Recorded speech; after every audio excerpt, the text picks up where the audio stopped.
Alright, so I went ahead and labeled everything and took pictures so that I know where everything goes. Alright, so I got the carburetor out. Everything's labeled. It's down here. Only real issue that I experienced was with the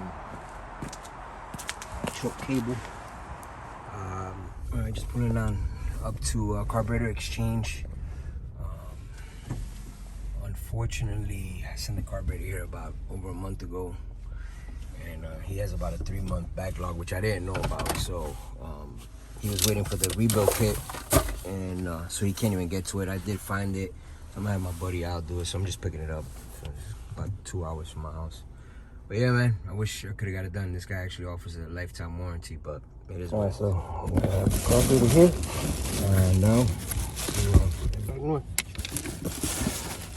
Very relaxing driving.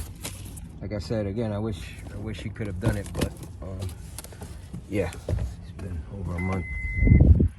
No end in sight. So let's get back north. When you come to these little towns here, I'm not gonna lie to you, at least for me, that's just such a welcome sight. So, yep, heading back. Nice little shop back here. A lot of space. All right, also, so talk to me. What are you gonna do here? Yeah, I gotta strip the whole thing down. Okay. Clean everything out back, then replace all the gasket and diaphragms, everything in it. Okay, but it's definitely frozen up, right? It's frozen. Okay. I gotta clean all the gaskets, gotta be replaced because they dry rot.